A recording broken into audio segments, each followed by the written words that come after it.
Welcome again to the Clarity Challenge. For some time now, we have been talking about partner weakness management.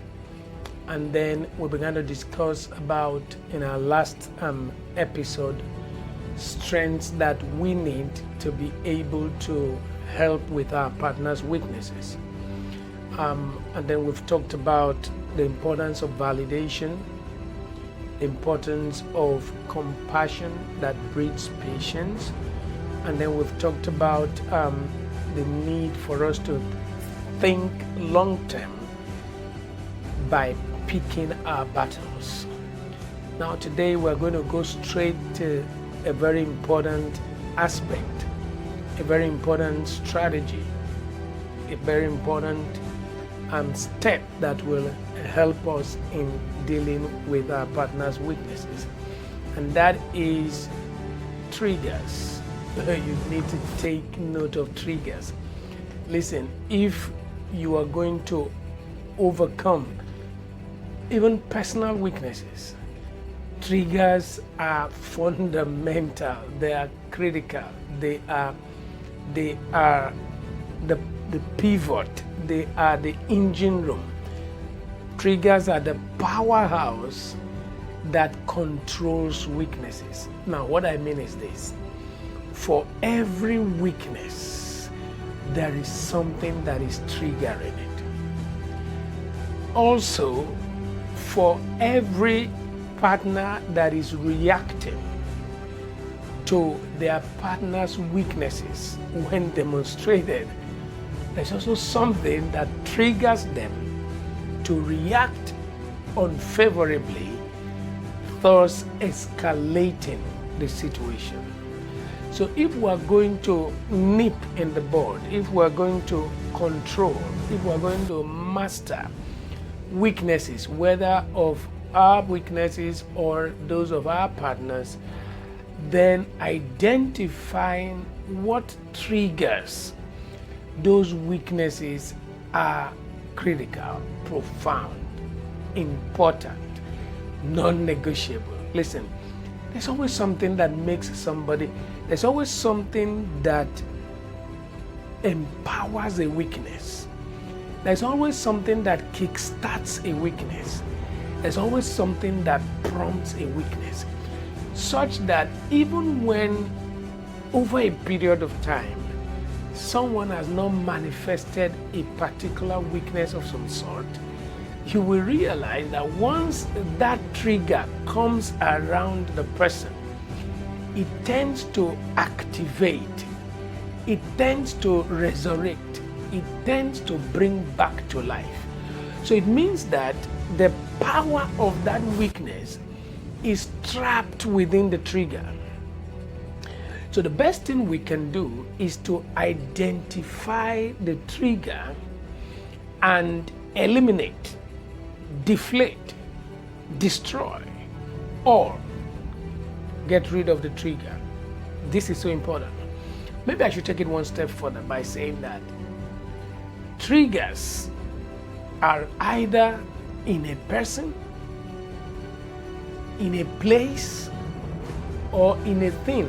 Is associated with a person, a place, or a thing. That is to say, whenever you find yourself in a particular place, there is a sense in which that weakness is activated.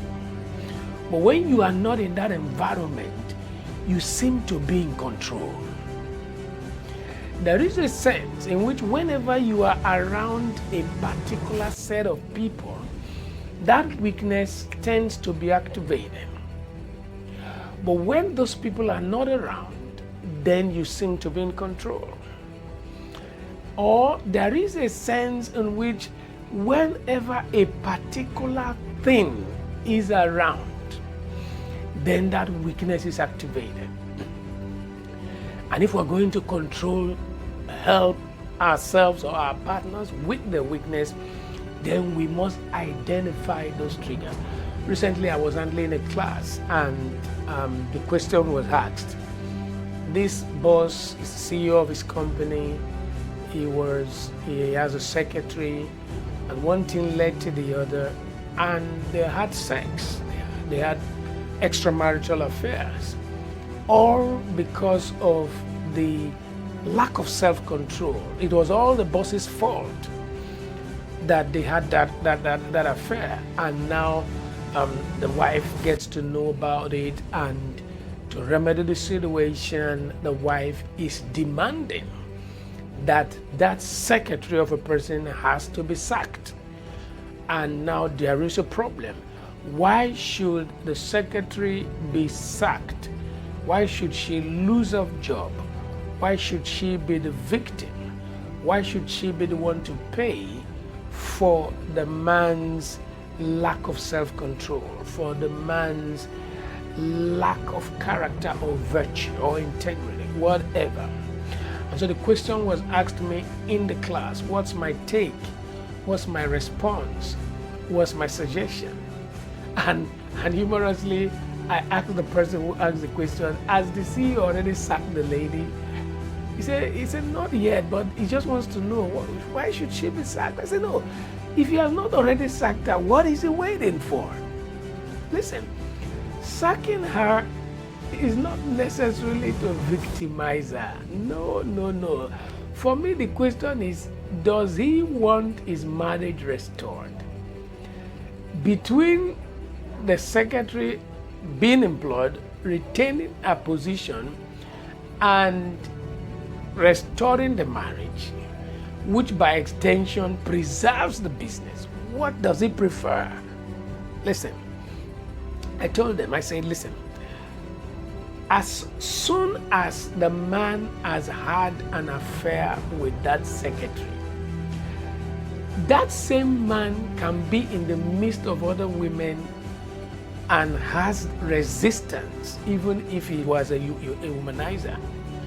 But listen, for this person he has had an affair with, his defense system around her is gone. Keep them together in the same office as CEO and secretary, I guarantee you, with everything that I have, that they'll do it again, and then they'll do it again, and then they'll do it again. So there's no gainsaying. If you don't want them to do it again, you take the girl away. She becomes a trigger for him. Okay, I don't know how they want to do it. Okay, so if the girl cannot be fired, the guy should be fired. But my point is, as long as they are in that same setting, listen, when intercourse takes place, there is a connection of soul, there is a tie in the soul, there is a weakness, there is this thing that deflates you once that person is around. So far as there is that connection, so far as there is that flow, it deflates you as soon as that person is around. Listen, that person becomes your soft button. That person becomes that person becomes the template that weakens you. And so even if you would have been able to overcome the proclivity, if you would have been able to overcome that temptation, you cannot overcome it again if that trigger is kept around you. It's as simple as that. So when I talk about I'm getting the secretary fired, it's not a victimizer. However you want to sort her out, you want to look for money to give her to go start a business, you want to help her secure another employment somewhere else, not a victimizer. The point here is that it's like rabbits. Getting them to mate and have their first set of babies can take forever. But as soon as they start having babies, it begins to come in dozens, in droves. That's how it functions. You can't keep a trigger. You can't put your hand on the trigger of the gun and then be talking about why did the bullets come out. Excuse me? Once your hands are on the trigger, even a slip, a trip can pull the trigger and something will happen. So you don't want to put your hands on the trigger and be wondering what's going on. I could give examples upon examples upon examples. We must identify what the triggers are. So the first thing you want to do, because this trigger is in both ways, the first thing you want to do is find out what triggers your spouse's anger and intentionally avoid it. Remember, we've been using anger as our case study. So find out what triggers your spouse's anger and then intentionally avoid it. Okay, so you have a partner who disapproves of any kind of contact between you and your ex. But for whatever reason, you still keeping in contact with your ex. And you realize, yes, your partner has a weakness for anger. But you also realize that whenever it has to do with you and your ex, there is a conflagration. There is an outburst of that anger in some kind of escalated proportion. And yet you keep doing it. And then you're wondering, why does she get mad? Excuse me. You said anger was a weakness. Why in the world are you pulling the trigger on that anger? Why are you so insensitive? So why not decide if it is your ex or your present? And if you've decided for your present, why not be present, for crying out loud? No, you don't want to do that. You want to stay within the range of not being the trigger for their anger. I have always said it is rare to keep people all by themselves in a space and then they just get angry. It's always people within that space with them who do or refuse to do something that infuriates them. And you can't do that. You can't do that. And then be wondering, why are they reacting like that? The other trigger is with you, the partner. You also need to find out what triggers you to react the way that makes your partner angry. And then you avoid it, for crying out loud. Something triggers you to respond, to react the way that you react, that actually escalate things. Listen, the more you become aware of what that trigger is for you and for them, the more constructive and the more less reactive you are going to be. And trust me, the more constructive and the less reactive you become, the less the outbursts of anger. As a matter of fact, you'll be amazed one of these days you're going to ask yourself, what's going on here? It's been 3 months, nobody got angry here. It's been 6 months, nobody got angry here. It's been 1 year and nobody gets angry here.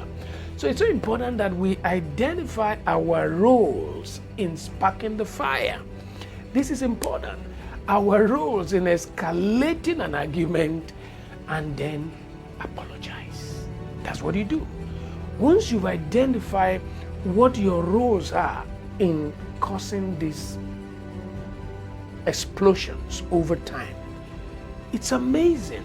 You can't imagine the kind of difference that can bring about when you begin to apologize. I'm so sorry that this or that, this negligence or this action of mine has led you to react in ways and manners. I'm so sorry. Listen, you'll be surprised that as you begin to accept your fault, your partner will soon start accepting their own fault. You'll be amazed.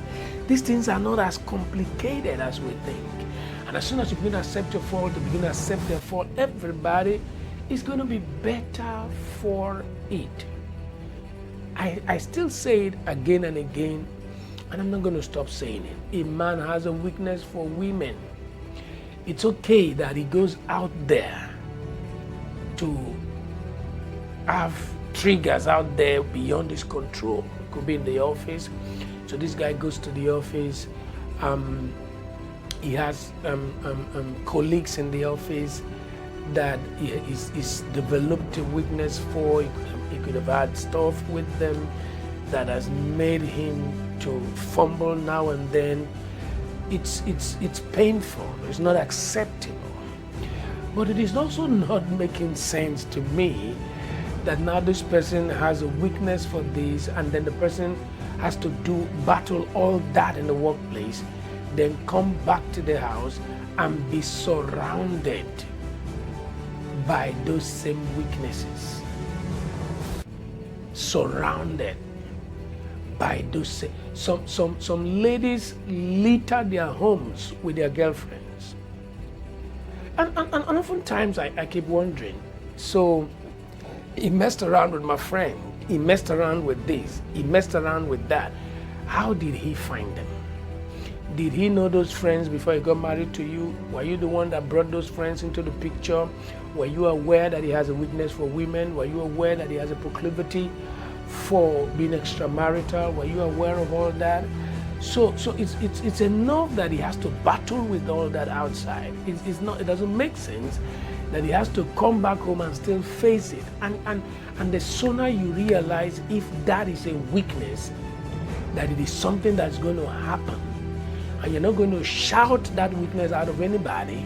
Instead, you're going to cooperate with that weakness to excavate it and get rid of it, the better for you. If we can deal with our triggers, if that trigger is a person, get them off their lives.